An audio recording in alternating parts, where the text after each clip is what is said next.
Hello everyone, welcome back to my YouTube channel. ಇವತ್ತು ನಾವು English ಪೆಡಗಾಜಿಯಲ್ಲಿ language skills ಅಂದರೆ ಭಾಷಾ ಕೌಶಲ ಬಗ್ಗೆ ಡಿಸ್ಕಷನ್ ಮಾಡೋಣ. ವಿಡಿಯೋ ಸ್ಕಿಪ್ ಮಾಡಬೇಡಿ, ಕಂಪ್ಲೀಟಾಗಿ ನೋಡಿ, ನೀಟಾಗಿ ಅರ್ಥ ಮಾಡ್ಕೊಳ್ಳಿ. ಅರ್ಥ ಮಾಡ್ಕೊಳ್ಳೋದು ಇಂಪಾರ್ಟೆಂಟ್ ಇಲ್ಲಿ ಕಾನ್ಸೆಪ್ಟ್ನ. ಓಕೆ, ಫಸ್ಟು ಲ್ಯಾಂಗ್ವೇಜ್ ಸ್ಕಿಲ್ಸಲ್ಲಿ 4 ಸ್ಕಿಲ್ಸ್ ಬರುತ್ತೆ, ಆಯಿತಾ? ಯಾವುದಂದರೆ LSRW, ಇದೇ ಆರ್ಡರಲ್ಲಿ ಇರಬೇಕು. ನೀವು ಕಲ್ತ್ಕೋಬೇಕಾದ್ರೆ ಹೀಗೆ ಕಲ್ತ್ಕೊಳ್ಳಿ, LSRW ಅಂತ. ಓಕೆ, ಎಲ್ ಅಂತ ಅಂದರೆ ಲಿಸ್ನಿಂಗ್, ಎಸ್ ಅಂತ ಅಂದರೆ ಸ್ಪೀಕಿಂಗ್, ಆರ್ ಅಂತ ಅಂದರೆ ರೀಡಿಂಗ್, W ಅಂತ ಅಂದರೆ ರೈಟಿಂಗ್. 4 ಸ್ಕಿಲ್ಸ್ ಇದೆ. ಯಾವುದ್ಯಾವುದು? LSRW, listening, speaking, reading, writing.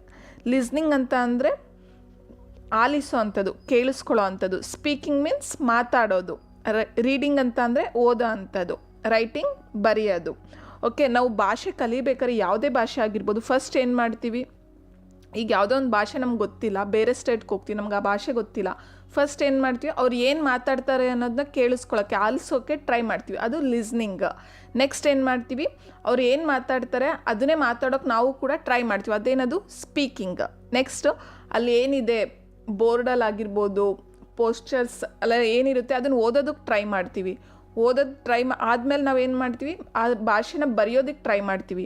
ಯಾವುದೇ ಒಂದು ಭಾಷೆ ಕಲಿಬೇಕಾದ್ರೂ, ಯಾವುದೇ ಒಂದು ಲ್ಯಾಂಗ್ವೇಜ್ ಕಲಿಬೇಕಾದ್ರೂ ಕೂಡ ಈ ಆರ್ಡರಲ್ಲೇ ನಾವು ಕಲಿಯೋಂಥದ್ದು. ಫಸ್ಟು ಲಿಸ್ನಿಂಗ್ ಆಲಿಸ್ತೀವಿ, ಆಮೇಲೆ ಸ್ಪೀಕಿಂಗ್ ಮಾತಾಡ್ತೀವಿ, ರೀಡಿಂಗ್ ಅಂದರೆ ಓದ್ತೀವಿ, ಆಮೇಲೆ ರೈಟಿಂಗ್ ಬರೀತೀವಿ. ಯಾವ ಆರ್ಡರಲ್ಲಿ ಇರುತ್ತೆ? LSRW, listening, speaking, reading, writing. ಯಾವುದೇ ಭಾಷೆ ಕಲಿಬೇಕಾದ್ರೂ ಕೂಡ ನಾವು ಇದೇ ಆರ್ಡರಲ್ಲಿ ಕಲಿಯೋಂಥದ್ದು 4 ಸ್ಕಿಲ್ಸ್. ಯಾವುದ್ಯಾವುದು? Listening, speaking, reading, writing.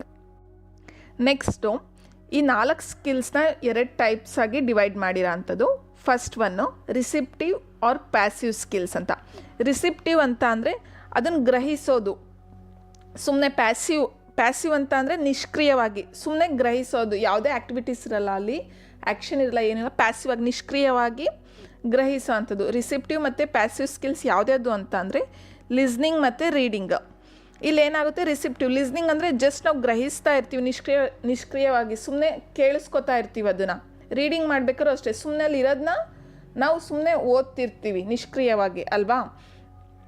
ಇದನ್ನೇ ಏನಂತ ಹೇಳ್ತೀವಿ? ಯಾವುದ್ಯಾವುದು ರಿಸಿಪ್ಟಿವ್ ಮತ್ತು ಪ್ಯಾಸಿವ್ ಸ್ಕಿಲ್ಸ್ ಯಾವುದ್ಯಾವುದು ಅಂತ ಅಂದರೆ ಲಿಸ್ನಿಂಗ್ ಮತ್ತು ರೀಡಿಂಗ್, ಅಂದರೆ ಆಲಿಸೋದು ಮತ್ತು ಓದೋ ಅಂಥದ್ದು. ಇದೆರಡೂ ಕೂಡ ರಿಸಿಪ್ಟಿವ್ ಮತ್ತು passive skills. Second one productive, expressive, active, creative skills ಅಂತ ಯಾವ ಸ್ಕಿಲ್ನ ಕರಿತೀವಿ ನಾವು? ಸ್ಪೀಕಿಂಗ್ ಮತ್ತು ರೈಟಿಂಗ್, ಅಂದರೆ ಮಾತಾಡೋದು ಮತ್ತು ಬರೆಯೋ ಅಂಥದ್ದು. ಪ್ರೊಡಕ್ಟಿವ್ ಅಂತ ಅಂದರೆ ಉತ್ಪಾದಕ ಮಾಡೋ ಅಂಥದ್ದು. ಅಂದರೆ ಈಗ ಬರೆಯೋದು ಕೂಡ ಅದೊಂದು ಪ್ರಾಡಕ್ಟ್ ಥರ ಉತ್ಪಾದಕ ಆಗುತ್ತಾನೆ. ರೈಟಿಂಗ್ ಅದು, ಮತ್ತು ಸ್ಪೀಕಿಂಗ್ ಮಾತಾಡೋದು ಕೂಡ. ನೆಕ್ಸ್ಟ್ ಎಕ್ಸ್ಪ್ರೆಸ್ ಮಾಡೋ ಅಂಥದ್ದು, ಮಾತಾಡೋದು ಕೂಡ ಎಕ್ಸ್ಪ್ರೆಸ್ ಮಾಡ್ತೀವಿ. ರೈಟಿಂಗ್ ನಮ್ಗೆ ಏನು ಅನಿಸುತ್ತೆ ಅದನ್ನು ಬರೆಯೋದ್ರ ಮುಖಾಂತರ ನಾವು ಎಕ್ಸ್ಪ್ರೆಸ್ ಮಾಡೋ ಅಂಥದ್ದು. ಎಕ್ಸ್ಪ್ರೆಸ್ ಅಂದರೆ ಅಭಿವ್ಯಕ್ತ ಮಾಡೋ ಅಂಥದ್ದು. ನೆಕ್ಸ್ಟ್ ಆ್ಯಕ್ಟಿವ್ ಆಗಿ, ಸಕ್ರಿಯವಾಗಿ. ಹೌದು ತಾನೆ? ನಾವು ಆ್ಯಕ್ಟಿವ್ ಇರ್ತೀವಿ ತಾನೆ, ಮಾತಾಡ್ಬೇಕಾದ್ರೂ ಕೂಡ ಆ್ಯಕ್ಟಿವ್ ಇರ್ತೀವಿ, ಬರಿಬೇಕಾದ್ರೂ ಕೂಡ ಆ್ಯಕ್ಟಿವ್ ಇರ್ತೀವಿ. ಬಟ್ ಕೇಳಬೇಕಾದ್ರೆ ಮತ್ತು ಓದಬೇಕಾದ್ರೆ ಜಸ್ಟ್ ಪ್ಯಾಸಿವ್, ರಿಸಿಪ್ಟಿವ್ ಆಗಿರ್ತೀವಿ ನಾವು. ನೆಕ್ಸ್ಟ್ ಕ್ರಿಯೇಟಿವ್ ಸ್ಕಿಲ್ಸ್, ನಾವು ಕ್ರಿಯೇಟಿವ್ ಆಗಿ ಮಾತಾಡೋ ಅಂಥದ್ದು ಸ್ಪೀಕಿಂಗ್, ಮತ್ತು ಕ್ರಿಯೇಟಿವ್ ಆಗಿ ಬರೆಯೋ ಅಂಥದ್ದು ರೈಟಿಂಗ್. ಓಕೆ, ರಿಸಿಪ್ಟಿವ್ ಮತ್ತು ಪ್ಯಾಸಿವ್ ಸ್ಕಿಲ್ಸ್ ಯಾವುದ್ಯಾವುದು ಅಂತ ಅಂದರೆ listening and reading. Next productive, expressive, active, creative skills ಯಾವುದ್ಯಾವುದು ಅಂತ ಅಂದರೆ ಸ್ಪೀಕಿಂಗ್ ಮತ್ತು writing. Okay, next language has 4 basic skills. These are LSRW in a sequence. ಲ್ಯಾಂಗ್ವೇಜಲ್ಲಿ 4 ಬೇಸಿಕ್ ಸ್ಕಿಲ್ಸ್ ಇದೆ, ಆಲ್ರೆಡಿ ಕಲ್ತ್ವಿ ಅಲ್ವಾ? ಯಾವುದ್ಯಾವುದು? LSRW. ಇದೇ ಒಂದು ಸೀಕ್ವೆನ್ಸಲ್ಲಿ ಇರಬೇಕು, ಮೀನ್ಸ್ ಇದೇ ಒಂದು ಅನುಕ್ರಮದಲ್ಲಿ ಇರಬೇಕು. ಹೌದು ತಾನೇ? ನಾವು ಭಾಷೆ ಕಲಿಯೋದು ಹಂಗೆ ತಾನೇ, ಫಸ್ಟ್ ಕೇಳಿಸ್ಕೊತೀವಿ, ಆಮೇಲೆ ಮಾತಾಡ್ತೀವಿ, ಆಮೇಲೆ ಓದೋಕ್ಕೆ ಟ್ರೈ ಮಾಡ್ತೀವಿ, ನೆಕ್ಸ್ಟ್ ಅದನ್ನು ಬರೆಯೋಕ್ಕೆ ಟ್ರೈ ಮಾಡ್ತೀವಿ. ಯಾವುದೇ ಒಂದು ಭಾಷೆ ಕಲಿಬೇಕಾದ್ರೂ ಕೂಡ LSRW ಅನ್ನೋ ಸೀಕ್ವೆನ್ಸಲ್ಲೇ ಇರಬೇಕು, ಅದೇ ಒಂದು ಅನುಕ್ರಮದಲ್ಲಿ ಇರಬೇಕು. Next the development of these skills must be in this sequential order and in an integrated manner, then only this can be best learned. ಅಂದರೆ ನಾವು ಯಾವುದೇ ಒಂದು ಭಾಷೆ ಕಲಿಬೇಕಾದ್ರೆ, ಡೆವಲಪ್ಮೆಂಟ್ ಆಗಬೇಕಾದ್ರೆ ಅದು ಸೀಕ್ವೆನ್ಷಿಯಲ್ ಆರ್ಡರಲ್ಲೇ ಇರಬೇಕು, LSRW. ಓಕೆ, ಆ ಒಂದು ಆರ್ಡರಲ್ಲೇ ಇರಬೇಕು, ಅಂದರೆ ಅದೇ ಅನುಕ್ರಮದಲ್ಲಿರಬೇಕು. ಮತ್ತು ಇಂಟಿಗ್ರೇಟೆಡ್ ಮ್ಯಾನರ್ ಅಂದರೆ ಸಮಗ್ರ, ಅಂದರೆ ಒಟ್ಟು ಅವು 4 ಸ್ಕಿಲ್ಸ್ನ ಒಟ್ಟಿಗೆ ಕಲಿಯೋಂಥದ್ದು ಅಲ್ವಾ? ಈಗ ಬರೀ ಅಟ್ ಪ್ರೆಸೆಂಟ್ ಒಂದೇ ಸ್ಕಿಲ್ ಬರೆಯೋದೊಂದೇ ಆ ಮೂಮೆಂಟಲ್ಲಿ ಕಲಿಯೋದು ಹಾಗಲ್ಲ, ಇಂಟಿಗ್ರೇಟೆಡ್ 4 ಸ್ಕಿಲ್ನ ಬಳಸ್ಕೊಂಡು ನಾವು ಭಾಷೆನ ಕಲಿಯೋಂಥದ್ದು ಒಟ್ಟಿಗೆ ಮಾತಾಡ್ತಾ ಕೇಳ್ತಾ ಬರೀತಾ ಓದ್ತಾ ಹಿಂಗೆ ಒಟ್ಟಿಗೆ ಒಂದೇ ಮ್ಯಾನರಲ್ಲಿ ಕಲಿಯೋ ಅಂಥದ್ದು. Okay, next listening and speaking R known as primary skills. Listening ಮತ್ತು ಸ್ಪೀಕಿಂಗ್ ಅನ್ನೋದು ಪ್ರೈಮರಿ ಸ್ಕಿಲ್ಸ್. ನೋಡಿ ಸ್ಟಾರ್ಟಿಂಗ್ ಅದೇ ತಾನೇ ಬರೋದು, ಲಿಸ್ನಿಂಗ್ ಮತ್ತು ಸ್ಪೀಕಿಂಗ್ ಎರಡೂ ಕೂಡ ಏನು ಪ್ರೈಮರಿ ಸ್ಕಿಲ್ಸ್ ಅಂದರೆ ಪ್ರಾಥಮಿಕ ಕೌಶಲ್ಯ. ಫಸ್ಟ್ ಅದನ್ನೇ ತಾನೇ ನಾವು ಕಲಿಯೋಂಥದ್ದು. Next speaking and writing are also known as reinforcement skills, thus they must be given equal importance. Speaking ಮತ್ತು ರೈಟಿಂಗ್ ಏನು ಹೇಳ್ತೀವಿ ಅದು ರೀಇನ್ಫೋರ್ಸ್ಮೆಂಟ್ ಸ್ಕಿಲ್ಸ್ ಅಂತ ಹೇಳ್ತೀವಿ. ಯಾಕಂದರೆ ಅದಕ್ಕೂ ಕೂಡ ನಾವು ಈಕ್ವಲ್ ಇಂಪಾರ್ಟೆನ್ಸ್ ಕೊಡಬೇಕು. ನಾವು ಭಾಷೆ ಕಲಿಬೇಕಾದ್ರೆ ಬರೆಯೋದ್ರ ಮುಖಾಂತರ ಓದೋದ್ರ ಮುಖಾಂತರ ಕಲಿತೀರ, ಅದೊಂಥರ ರೀಇನ್ಫೋರ್ಸ್ಮೆಂಟ್ ಸಿಕ್ತಂಗೆ ಅಲ್ವಾ ನಮಗೆ ಅದು. ಹಾಗೆ ನೆಕ್ಸ್ಟ್ ಪ್ರೈಮರಿ ಸ್ಕಿಲ್ಸ್ ಯಾವ್ದ್ಯಾವುದು, ಲಿಸ್ನಿಂಗ್ ಮತ್ತು ಸ್ಪೀಕಿಂಗ್. ಸ್ಟಾರ್ಟಿಂಗ್ ಅದನ್ನೇ ತಾನೇ ನಾವು ಕೇಳಿಸ್ಕೊಳ್ಳೋ ಅಂಥದ್ದು ಮಾತಾಡೋ ಅಂಥದ್ದೇ ಇರುತ್ತೆ ಪ್ರೈಮರಿ ಸ್ಕಿಲ್ಸ್ ಅದು. ನೆಕ್ಸ್ಟು ರೀಇನ್ಫೋರ್ಸ್ಮೆಂಟ್ ಸ್ಕಿಲ್ಸ್ ಅಂತಂದರೆ ಸ್ಪೀಕಿಂಗ್ ಮತ್ತು ರೈಟಿಂಗ್, ಮಾತಾಡೋದು ಮತ್ತು ಬರೆಯೋ ಅಂಥದ್ದು, ಅದು ರೀಇನ್ಫೋರ್ಸ್ಮೆಂಟ್ ಸ್ಕಿಲ್ ಅಂತ ಕೂಡ ನಾವು ಹೇಳ್ತೀವಿ. ನೆಕ್ಸ್ಟ್ ಲಿಸ್ನಿಂಗ್ ಸ್ಕಿಲ್ ಬಗ್ಗೆ ತಿಳ್ಕೊಳ್ತಾ ಹೋಗೋಣ ಡೀಟೇಲಾಗಿ. ಲಿಸ್ನಿಂಗ್ ಸ್ಕಿಲ್ ಅಂತಂದರೆ ಆಲಿಸೋ ಅಂಥದ್ದು. ಇದೇನಾಗಿರುತ್ತೆ, ಓರಲ್ ಇನ್ಪುಟ್ ಅಂದರೆ ಜಸ್ಟ್ ಓರಲ್ ಅಂತ, ಓರಲ್ ಅಲ್ಲ ಇದು ಓರಲ್, AURL, ಓರಲ್ ಇನ್ಪುಟ್ ಅಂದರೆ ಜಸ್ಟ್ ಕೇಳಿಸ್ಕೊತಾ ಇರ್ತೀವಿ, ಇನ್ಪುಟ್ ಕೊಡೋ ಅಂಥದ್ದಷ್ಟೇ ಓರಲ್, ಆಲಿಸೋ ಅಂಥದ್ದು ಬರೀ ಇದು. It involves A sender, A message and A receiver. ಈ ಲಿಸ್ನಿಂಗಲ್ಲಿ ಏನಾಗಿರುತ್ತೆ, ಯಾರ್ಯಾರು ಇನ್ವಾಲ್ವ್ ಆಗಿರ್ತಾರೆ ಅಂದರೆ ಸೆಂಡರ್, ಆ ಭಾಷೆನ ಹೇಳೋ ಅಂಥವ್ರು ಇರ್ತಾರೆ, ಅದರಲ್ಲೊಂದು ಮೆಸೇಜ್ ಇರುತ್ತೆ, ಮತ್ತು ರಿಸೀವರ್ ಅಂದರೆ ಆಲಿಸೋ ಅಂಥವ್ರು, ಕೇಳಿಸ್ಕೊಳ್ಳೋ ಅಂಥವ್ರು ಇರ್ತಾರೆ. ಆಯಿತಾ. ನೆಕ್ಸ್ಟ್ ಲಿಸ್ನಿಂಗ್ ಸ್ಕಿಲ್ಲಲ್ಲಿ ಏನು ಇಂಪಾರ್ಟೆಂಟ್ ಲಿಸನ್ ಮಾಡಬೇಕಾದ್ರೆ ಅಂತಂದರೆ ಸ್ಪೀಚ್, ಅವ್ರು ಏನು ಮಾತಾಡ್ತಾರೆ ಅದನ್ನು ನೀಟಾಗಿ ಕೇಳಿಸ್ಕೋಬೇಕು. ರಿದಮ್ ಅಂತಂದರೆ ಒಂದು ಲಯ, ಒಂದು ತಾಳ, ಇಂಟೊನೇಷನ್ ಅಂದರೆ ಏರಿಳಿತ ಮಾತಾಡೋದ್ರಲ್ಲಿ ಆ ಥರ.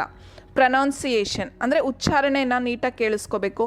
ಅವ್ರು ಹೇಳೋದನ್ನ ನಾವೆಂಗೋ ಕೇಳಿಸ್ಕೊಂಡು ಇನ್ನೇನೋ ಹೇಳಿದ್ರೆ ಅದೇನಾಗುತ್ತೆ, ಅದ್ರ ಮೀನಿಂಗೇ ಚೇಂಜ್ ಆಗುತ್ತೆ. ಪ್ರೊನೌನ್ಸಿಯೇಷನ್ ಕೇಳಿಸ್ಕೋಬೇಕಾದ್ರೆ ನೀಟಾಗಿ ಕೇಳಿಸ್ಕೋಬೇಕು. ನೆಕ್ಸ್ಟ್ ಸ್ಪೀಕಿಂಗ್ ಸ್ಕಿಲ್ಸ್ ಅಂದರೆ ಮಾತಾಡೋದ್ರ ಬಗ್ಗೆ. ಇದೊಂದು ಎಂಥ ಸ್ಕಿಲ್ಲು, ಪ್ರೊಡಕ್ಟಿವ್, ಉತ್ಪಾದಕತೆ. ಸ್ಪೀಕಿಂಗ್ ಎಕ್ಸ್ಪ್ರೆಷನ್ನ ನಾವು ಎಕ್ಸ್ಪ್ರೆಸ್ ಮಾಡೋ ಅಂಥದ್ದು. ಓರಲ್ ಮೋಡ್ ಅಂದರೆ ಮೌಖಿಕವಾಗಿ ಮಾತಾಡೋ ಅಂಥದ್ದು ಇದು. Okay. Next fundamental to human communication in daily life ಅಂದರೆ ನಮ್ಮ ದಿನನಿತ್ಯದಲ್ಲಿ ನಾವು ಮಾತಾಡಬೇಕು ಅಂದರೆ ಭಾಷೆ ಬೇಕೇ ಬೇಕು ತಾನೆ, ಇದೊಂದು ಸಂವಹನ. ಓಕೆ. ಫೋನಿಕ್ ಮೀನ್ಸ್ ಸೌಂಡಿಗೆ ರಿಲೇಟೆಡ್ ತಾನೆ ಸ್ಪೀಕಿಂಗ್ ಅನ್ನೋದು. Phonic means sound. Next fluency ಅಂತಂದರೆ ಈಗ ನಮ್ಮ ಮದರ್ ಟಂಗ್, ನಮ್ಮ ಮಾತೃಭಾಷೆ ಅಂದರೆ ನಾವು ಎಷ್ಟು ಫ್ಲೂಯೆಂಟಾಗಿ ಮಾತಾಡ್ತೀವಿ ಅಂದರೆ ಈಸಿಯಾಗಿ ಮಾತಾಡೋ ಅಂಥದ್ದು, ಸ್ಪಷ್ಟತೆ ಇರೋ ಅಂಥದ್ದು, ವಾಕ್ಚಾತುರ್ಯ ಅಂತ ಹೇಳ್ತದೆ, ಫ್ಲೂಯೆಂಟಾಗಿ ಮಾತಾಡೋ ಅಂಥದ್ದು ಈಸಿಯಾಗಿ. ಈಗ ನಾವು ಇಂಗ್ಲೀಷ್ ಮಾತಾಡಬೇಕಾದ್ರೆ, ಈಗ ಬೇರೆ ಲ್ಯಾಂಗ್ವೇಜ್ ಮಾತಾಡಬೇಕಾದ್ರೆ ತೊದಲಿಸ್ತೀವಲ್ವ, ತೊದಲಿಸೋದು ಅಂತಂದರೆ ಗ್ಯಾಪ್ ಕೊಟ್ಟು ಮಾತಾಡ್ತೀವಿ. ಬಟ್ ನಮ್ಮ ಮದರ್ ಟಂಗ್ ಆದರೆ ಎಷ್ಟು ಫ್ಲೂಯೆಂಟಾಗಿ ಈಸಿಯಾಗಿ ಮಾತಾಡ್ತೀವಲ್ವಾ ಹಾಗೆ. ನೆಕ್ಸ್ಟ್ ಹೇಗಿರುತ್ತೆ ಪರಸ್ಪರ ಹೇಗಿರುತ್ತೆ ಸ್ಪೀಕಿಂಗ್ ಸ್ಕಿಲ್ಲಲ್ಲಿ ಅಂತಂದರೆ 2 ways ಇದೆ. ಫಸ್ಟ್ ಒನ್ನು ಪ್ರಾಕ್ಟಿಕಲಿ ಇಂಟರಾಕ್ಟಿವ್ ಅಂತಂದರೆ ಈಗ ನಮ್ಮ ಮುಂದೆ ಒಬ್ರು ಇರ್ತಾರೆ ಅಂದರೆ ಅವ್ರ ಜೊತೆ ಪ್ರಾಕ್ಟಿಕಲಾಗಿ ಮಾತಾಡೋ ಅಂಥದ್ದು, ಪ್ರಾಯೋಗಿಕವಾಗಿ ಎದುರುಗಡೆನೇ ಇರೋ ಅಂಥದ್ದು, ಆ ಮುಖಾಂತರ ಮಾತಾಡೋದನ್ನ ಕಲಿಯೋ ಅಂಥದ್ದು ಪ್ರಾಕ್ಟಿಕಲಾಗಿ. ನೆಕ್ಸ್ಟ್ ನಾನ್ ಇಂಟರಾಕ್ಟಿವ್ ಅಂತಂದರೆ ಈಗ ಟಿ ವಿಲಿ ನ್ಯೂಸ್ ಬರ್ತಿರುತ್ತಲ್ವಾ, ನ್ಯೂಸ್ ರೀಡರ್ಸ್ ಇರ್ತಾರಲ್ವ, ಅವ್ರು ಮಾತಾಡೋದನ್ನ ಕೇಳಿಸ್ಕೊಂಡು ನಾವು ಮಾತಾಡೋಕೆ ಟ್ರೈ ಮಾಡೋ ಅಂಥದ್ದು ಆ ಥರ, ಅದನ್ನು ನಾನ್ ಇಂಟ್ರಾಕ್ಟಿವ್ ಅಂತ ಹೇಳ್ತೀವಿ. ಟಿ ವಿ ಆಗಿರ್ಬೋದು ಅಥವಾ ರೇಡಿಯೋ ಆಗಿರ್ಬೋದು, ರೇಡಿಯೋದಲ್ಲಿ ಅವ್ರು ಮಾತಾಡ್ತಿರ್ತಾರಲ್ವ ಅದನ್ನು ಕೇಳಿಸ್ಕೊಂಡು ನಾವು ಮಾತಾಡೋ ಅಂಥದ್ದು, ಕಲಿಯೋ ಅಂಥದ್ದು ಸ್ಪೀಕಿಂಗ್ನ. ಓಕೆ. ನೆಕ್ಸ್ಟ್ ರೀಡಿಂಗ್ ಅಂತ ಅಂದರೆ ಓದೋ ಅಂಥದ್ದು, ಇದೊಂದು ರಿಸೆಪ್ಟಿವ್ ಸ್ಕಿಲ್ ತಾನೇ, ಅಲ್ಲಿರೋದನ್ನ ಓದೋ ಅಂಥದ್ದು ನಾವು ಜಸ್ಟ್. ರಿಸೆಪ್ಟಿವ್ ಅಂದರೆ ಗ್ರಹಿಸೋದು. ಓಕೆ. ರಿಸೆಪ್ಟಿವ್ ಮತ್ತು ಪ್ಯಾಸಿವ್ ಕೂಡ ಅಂತೀವಿ, ನಿಷ್ಕ್ರಿಯ. ಓಕೆ, ರೀಡಿಂಗ್ ಅನ್ನೋದು. ನೆಕ್ಸ್ಟ್ ಇದರಲ್ಲಿ types of readings. First one loud reading ಅಂತ ಅಂದರೆ ಜೋರಾಗಿ ಓದೋ ಅಂಥದ್ದು. ಸೈಲೆಂಟ್ ರೀಡಿಂಗ್ ಅಂದರೆ ಮೌನವಾಗಿ ಓದೋ ಅಂಥದ್ದು. ಇಂಟೆನ್ಸಿವ್ ರೀಡಿಂಗ್ ಅಂದರೆ ತುಂಬ ಡೀಟೇಲಾಗಿ ಓದೋ ಅಂಥದ್ದು, ತೀವ್ರ ಓದು ಅಂತ ಹೇಳ್ತೀವಲ್ವ ಅದು. ಎಕ್ಸ್ಟೆನ್ಸಿವ್ ರೀಡಿಂಗ್ ಅಂದರೆ ನಮ್ಮ ಖುಷಿಗೋಸ್ಕರ ಓದೋ ಅಂಥದ್ದು ಅದು. ಓಕೆ. ನೆಕ್ಸ್ಟ್ ನೋಡೋಣ ಬನ್ನಿ. ಲೌಡ್ ಲೌಡ್ ರೀಡಿಂಗ್ ಹೆಂಗೆ ಅಂತ ಅಂದರೆ ಮಕ್ಕಳು ಸ್ಟಾರ್ಟಿಂಗ್ ಓದ್ಬೇಕಾದ್ರೆ ಇನಿಷಿಯಲ್ ಸ್ಟೇಜ್ ಅಂದರೆ ಸ್ಟಾರ್ಟಿಂಗ್ ಸ್ಟೇಜಲ್ಲಿ ಜೋರಾಗಿ ಕಿರುಚ್ಕೊಂಡು ಅಂದರೆ ಜೋರಾಗಿ ಓದ್ತಾ ಇರ್ತಾನೆ, A for apple, B for ball ಅಂತ. ಈಗ ಓದಬೇಕಾದ್ರೂ ಕೂಡ ಹಾಗೆ ಓದುತ್ತಾನೆ ಅವರು, ಅದನ್ನು ಲೌಡ್ ರೀಡಿಂಗ್ ಅಂತ ಹೇಳ್ತೀವಿ. Next silent reading. Silent reading ಅಂದರೆ ಮೌನವಾಗಿ ಮನಸ್ಸಲ್ಲೇ ಓದ್ಕೊಳ್ಳೋ ಅಂಥದ್ದು. ಈಗ ನಾವು ಎಕ್ಸಾಮ್ಸಿಗೆ ಪ್ರಿಪೇರ್ ಆಗ್ತಿದ್ದೀವಿ ಅಂದರೆ ಸುಮ್ಮನೆ ಹಾಗೆ ಓದ್ಕೋತೀವಲ್ವ ಮನಸ್ಸಲ್ಲಿ, ಸ್ಪೀಡಾಗಿ ಓದ್ತೀವಿ. ಮತ್ತು ಕಾನ್ಸಂಟ್ರೇಷನ್ ಇರುತ್ತೆ, ಅಲ್ಲಿ ಏಕಾಗ್ರತೆ ಇರುತ್ತೆ, ಮೀನಿಂಗ್ಫುಲ್ ಆಗಿರುತ್ತೆ, ಅರ್ಥಬದ್ಧವಾಗಿರುತ್ತೆ. Okay, next intensive reading. Intensive reading ಅಂತ ಅಂದರೆ ಈಗ ನಾವು ಸ್ಕೂಲಲ್ಲಿ ನಾವು ಕ್ಲಾಸ್ ರೂಮಲ್ಲೆಲ್ಲ ಏನು ಓದ್ತೀವಿ ಕಲಿತೀವಿ ಅದನ್ನು ಇಂಟೆನ್ಸಿವ್ ರೀಡಿಂಗ್ ಅಂತ ಹೇಳ್ತೀವಿ. ಅಂದರೆ ಸ್ಪೆಸಿಫಿಕ್ಕಾಗಿ ಓದೋ ಅಂಥದ್ದು ಅಲ್ವಾ. ಸ್ಲೋ ಆಗಿ ಸ್ಪೆಸಿಫಿಕ್ ಅಂದರೆ ಡಿಟೈಲ್ ಇನ್ಫಾರ್ಮೇಷನ್ ಆಗಿ, ಸ್ಪೆಸಿಫಿಕ್ ಅಂತಂದರೆ ನಿರ್ದಿಷ್ಟವಾಗಿ ಓದೋ ಅಂಥದ್ದು. ಓಕೆ, ಆ್ಯಕ್ಟಿವ್ ವೆಕ್ಯಾಬ್ಯುಲರಿ ಅಂದರೆ ನಾವು ಓದಬೇಕಾದ್ರೆ ಜಾಸ್ತಿ ಆ್ಯಕ್ಟಿವ್ ವೆಕ್ಯಾಬ್ಯುಲರಿ ಅಂತ ಅಂದರೆ ಬಂದಿದೆ ಪದಗಳೆಲ್ಲ ಬರ್ತಿರುತ್ತೆ ತಾನೇ ಅಲ್ಲಿ. ಫಾರ್ ಎಕ್ಸಾಂಪಲ್ ಈಗ ಓದಬೇಕಾದ್ರೆ ಈಸ್, ದಟ್, ಈ ಥರ ಟೀಚರ್, ಸ್ಟೂಡೆಂಟ್, ಈ ಥರ ಪದಗಳೆಲ್ಲ ಬರ್ತಾನೆ ಇರುತ್ತೆ ಅಲ್ವಾ ಓದಬೇಕಾರಲ್ಲಿ. ಈಗ ಮ್ಯಾಥ್ಸ್ ಅಂದರೆ formula, natural number, whole number, ಈ ಥರ ಯೂಸ್ ಮಾಡಿದ ಪದಗಳೇ ರಿಪೀಟ್ ಆಗ್ತಾ ಇರೋ ಅಂಥದ್ದು ಆ್ಯಕ್ಟಿವ್ ವೊಕ್ಯಾಬ್ಯುಲರಿ ಅಂತಾರೆ. Each and every detail precisely ಅಂದರೆ ಸರಿಯಾಗಿ ನಿಖರವಾಗಿ, ಇದು ತುಂಬ ಡೀಟೈಲಾಗಿ ಕಲಿಯಂಥದ್ದು. ತುಂಬ ಡೀಟೈಲಾಗಿ ಓದ್ತಿರ್ತಾನೆ ಕ್ಲಾಸ್ ರೂಮಲ್ಲಿ ನಾವು ಓದಬೇಕಾದ್ರೆ, ತುಂಬ ಡೀಟೈಲಾಗಿ ಓದ್ತಿರ್ತಾನೆ. ಏನಂದರೆ ಇವಾಗ ಎಕ್ಸಾಮಿಗೆ ಬರುತ್ತೆ ಅಂದ್ಬಿಟ್ಟು ನಾವು ಫುಲ್ ಡೀಟೈಲಾಗಿ ಯಾವ ಕ್ವಶನ್ ಬರ್ಬೋದು ಫುಲ್ ಡೀಟೈಲ್ ಇನ್ಫಾರ್ಮೇಷನ್ ಓದ್ತೀವಲ್ವ, ಅದನ್ನು ಇಂಟೆನ್ಸಿವ್ ರೀಡಿಂಗ್ ಅಂತೀವಿ, ಕ್ಲಾಸ್ ರೂಮಲ್ಲಿ ಓದೋ ಅಂಥದ್ದು. ಲೋಕಲ್ ಅಂತಲೂ ಹೇಳ್ತೀವಿ intensive reading. Means extract specific information from the text ಬುಕ್ಕಿಂದ ಸ್ಪೆಸಿಫಿಕ್ ಆಗಿ ಪರ್ಟಿಕ್ಯುಲರ್ ಆಗಿ ಇನ್ಫಾರ್ಮೇಷನ್ ತುಂಬ ಡೀಟೈಲಾಗಿ ತೊಗೊಳ್ಳೋ ಅಂಥದ್ದು ನಿರ್ದಿಷ್ಟವಾಗಿ. ಇಂಟೆನ್ಸಿವ್ ರೀಡಿಂಗ್ ಅಂತಂದರೆ ನೀವು ನೆನಪಿಸ್ಕೊಳ್ಳಿ, ಕ್ಲಾಸ್ ರೂಮಲ್ಲಿ ಏನು ಎಕ್ಸಾಮ್ಗೋಸ್ಕರ ಓದ್ತೀರಾ ನೀವು ಕ್ಲಾಸಲ್ಲಿ, ಅದನ್ನೇ ಇಂಟೆನ್ಸಿವ್ ರೀಡಿಂಗ್ ಅಂತ ಹೇಳ್ತೀವಿ. ಸ್ಪೆಸಿಫಿಕ್ ಆಗಿ ಫುಲ್ ಡೀಟೈಲಾಗಿ ಓದೋ ಅಂಥದ್ದೇ intensive reading. Next extensive reading. Extensive reading ಅಂತ ಅಂದರೆ ನಮ್ಮ ಖುಷಿಗೋಸ್ಕರ ಓದೋ ಅಂಥದ್ದು. ಅದು ಈಗ ಯಾವುದೊಂದು ಕಾದಂಬರಿ ಓದೋ ಅಂಥದ್ದು, ಕತೆ ಪುಸ್ತಕ ಓದೋ ಅಂಥದ್ದು, ಔಟ್ಸೈಡ್ ಕ್ಲಾಸ್ ರೂಮ್ ಬಿಟ್ಟು ಔಟ್ಸೈಡ್ ನಾವು ಏನು ಓದ್ತೀವಿ ಅದನ್ನು ಏನಂತ ಹೇಳ್ತೀವಿ, ಎಕ್ಸ್ಟೆನ್ಸಿವ್ ರೀಡಿಂಗ್. ಅದೊಂದು ಜನರಲ್ ಐಡಿಯಾ ಕೊಡೋ ಅಂಥದ್ದು. Okay, focuses on main point. ಈಗ ನ್ಯೂಸ್ ಪೇಪರ್ ಓದ್ತಿದ್ರೆ ಜಸ್ಟ್ ಮೇನ್ ಪಾಯಿಂಟ್ಸ್ ತಾನೇ ನಾವು ನೋಡೋ ಅಂಥದ್ದು. Next pleasure and interest. ನಮ್ಮ ಖುಷಿಗೋಸ್ಕರ, ನಮ್ಮ ಇಂಟ್ರೆಸ್ಟ್ಗೋಸ್ಕರ, ನಮ್ಮ ಆಸಕ್ತಿಯಿಂದ ಓದೋ ಅಂಥದ್ದು, ನಮ್ಮ ಇಂಟ್ರೆಸ್ಟ್ ಖುಷಿಗೋಸ್ಕರ ಓದೋ ಅಂಥದ್ದು. Passive vocabulary. ಈಗ ನಾವು ಕಾದಂಬರಿ ಎಲ್ಲ ಓದ್ಬೇಕಾದ್ರೆ ನಮ್ಮ ಡೈಲಿ ಲೈಫಲ್ಲಿ ಯೂಸ್ ಮಾಡೋ ಅಂಥ ಪದಗಳನ್ನ ಬಳಸಿರ್ತಾರ, ಅಲ್ಲಿ ಇಲ್ಲ, ಪ್ಯಾಸಿವ್ ಅಪರೂಪಕ್ಕೆ ಓದೋ ಅಂಥ ಪದಗಳಿರುತ್ತೆ. ಓಕೆ, ನೆಕ್ಸ್ಟ್ ಫಾಸ್ಟಾಗಿ ಓದೋ ಅಂಥದ್ದು. ಈಗ ನ್ಯೂಸ್ ಪೇಪರ್ ಓದ್ತಿದ್ರೆ ಫಾಸ್ಟಾಗಿ ಓದ್ಕೊಂಡು ಹೋಗ್ತಿರ್ತಾನೆ ಮೇನ್ ಪಾಯಿಂಟ್ಸ್ನ, ಅದನ್ನು. ನೆಕ್ಸ್ಟ್ ಇದನ್ನು ಗ್ಲೋಬಲ್ ಅಂತಲೂ ಅಂತಾರೆ. ಗ್ಲೋಬಲ್ ಅಂತ ಅಂದರೆ ಜಾಗತಿಕ, ಮೀನ್ಸ್ ಒಟ್ಟಿಗೆ ಓದೋ ಅಂಥದ್ದು, ಸ್ಪೀಡಾಗಿ ಓದೋ ಅಂಥದ್ದು, ಮೇನ್ ಹೆಡ್ಡಿಂಗ್ ಓದೋ ಅಂಥದ್ದು. ಇದನ್ನು ಏನಂತ ಹೇಳ್ತೀವಿ, ಎಕ್ಸ್ಟೆನ್ಸಿವ್ ರೀಡಿಂಗ್ ಅಂತ ಹೇಳ್ತೀವಿ. ಇಂಟೆನ್ಸಿವ್ ರೀಡಿಂಗ್ ಅಂದರೆ ನಾವು ಏನು ಕ್ಲಾಸ್ ರೂಮಲ್ಲಿ ಓದ್ತೀವಿ, ತುಂಬ ಡೀಟೇಲಾಗಿ ಇನ್ಫಾರ್ಮೇಷನ್ ತೊಗೋತೀವಿ, ಅದನ್ನು ಇಂಟೆನ್ಸಿವ್ ರೀಡಿಂಗ್ ಅಂತೀವಿ. ಎಕ್ಸ್ಟೆನ್ಸಿವ್ ರೀಡಿಂಗ್ ಅಂತಂದರೆ ನಮ್ಮ ಖುಷಿಗೋಸ್ಕರ ನಾವೇನು ಓದ್ತೀವಿ, ನ್ಯೂಸ್ ಪೇಪರ್ ಅವು ಇವೆಲ್ಲ ಬರುತ್ತಲ್ಲ, ಕಾದಂಬರಿ, ಕತೆ ಬುಕ್ಸ್, ಅವೆಲ್ಲ ಏನಂತ ಹೇಳ್ತೀವಿ, ಎಕ್ಸ್ಟೆನ್ಸಿವ್ ರೀಡಿಂಗ್ ಅಂತ ಹೇಳ್ತೀವಿ. Next sub skills of reading. Sub skills of reading ಅಂದರೆ ಸಬ್ ಸ್ಕಿಲ್ಸ್ ಯಾವುದ್ಯಾವುದಿದೆ ರೀಡಿಂಗ್ದು ಅಂತಂದರೆ ಪ್ರಿವ್ಯೂವಿಂಗ್ ಅಂತಂದರೆ ಮುನ್ನೋಟ. ಈಗೇನು ನಾವು ಓದಿರ್ತೀವಿ ಅದನ್ನು ಸುಮ್ಮನೆ ಹಾಗೆ ನೋಡೋ ಅಂಥದ್ದು ಪ್ರಿವ್ಯೂವಿಂಗ್, ನೋಡೋ ಅಂಥದ್ದು ಮುನ್ನೋಟ ಅಂತ ಹೇಳ್ತೀವಿ. Next predicting. ಈಗ ನಾವು ಏನೋ ಓದ್ತಿದ್ದೀವಿ ಅಂತ ಅಂದರೆ ಬುಕ್ಸ್ ನೆಕ್ಸ್ಟ್ ಏನಾಗ್ಬೋದು ಅಂತ ಒಂದು ಪ್ರಿಡಿಕ್ಟ್ ಅಂದರೆ ಮುನ್ಸೂಚನೆ, ಏನು ಒಂದು ನೆಕ್ಸ್ಟ್ ಏನಾಗುತ್ತೆ ಅನ್ನೋ ಒಂದು ಕ್ಯೂರಿಯಾಸಿಟಿ ಇದು ಮಾಡ್ತಿರ್ತೀವಲ್ಲ, ಪ್ರಿಡಿಕ್ಟಿಂಗ್ ಅದು. ನೆಕ್ಸ್ಟ್ ಸ್ಕಿಮ್ಮಿಂಗ್ ಸ್ಕ್ಯಾನಿಂಗ್ ಅಂತೂ ತುಂಬ ಇಂಪಾರ್ಟೆಂಟ್, ನೀಟಾಗಿ ಕೇಳಿಸ್ಕೊಳ್ಳಿ, CTET-ಅಲ್ಲಿ ಪ್ರತಿ ಸಲ ಕೇಳ್ತಾನೆ ಇರ್ತಾರೆ ಇದು. ನೆಕ್ಸ್ಟ್ ಸ್ಕಿಮ್ಮಿಂಗ್ ಅಂತ ಅಂದರೆ ಒಂದು ಜನರಲ್ ಐಡಿಯಾ, ಸಮ್ಮರಿ ಅಥವಾ ಜಿಸ್ಟ್ ಅಂತ ಅಂದರೆ ಒಂದು ಜನರಲ್ ಐಡಿಯಾ ಬರೋ ಅಂಥದ್ದು. ಈಗೇನೋ ಒಂದು ಕತೆ ಓದಿರ್ತೀರ, ಒಂದು ಲೆಸನ್ ಓದಿರ್ತೀರ ಅಂದರೆ ಅದಷ್ಟು ಸೇರಿ ಜಸ್ಟ್ ಒಂದು ಸಮ್ಮರಿ ಬರ್ಕೋತೀರ ಅಲ್ವಾ, ನಿಮ್ಗೆ ಹೆಂಗೆ ಅನ್ಸುತ್ತೆ ಜಸ್ಟ್ ಒಂದು ಸಮ್ಮರಿ ಬರೀತೀರಲ್ವ, ಜನರಲ್ ಐಡಿಯಾ ಅದ್ರ ಬಗ್ಗೆ ಒಂದು ಇರೋ ಅಂಥದ್ದು, ಅದನ್ನು ಸ್ಕಿಮ್ಮಿಂಗ್ ಅಂತ ಹೇಳ್ತೀವಿ. ಜಿಸ್ಟ್ ಅಂದ್ರೂ ಅಷ್ಟೇ, ಅದೊಂದು ಸಾರಾಂಶ ಏನಿರುತ್ತೆ ಅದನ್ನು ಸ್ಕಿಮ್ಮಿಂಗ್ ಅಂತ ಅನ್ನೋದು. ಓಕೆ, ನೆಕ್ಸ್ಟ್ ಸ್ಕ್ಯಾನಿಂಗ್ ಅಂತ ಅಂದರೆ ಸ್ಪೆಸಿಫಿಕ್ ಡೀಟೈಲಾಗಿ ಓದೋ ಅಂಥದ್ದು ಸ್ಕ್ಯಾನಿಂಗ್ ಅಂತ ಅಂದರೆ. ಓಕೆ,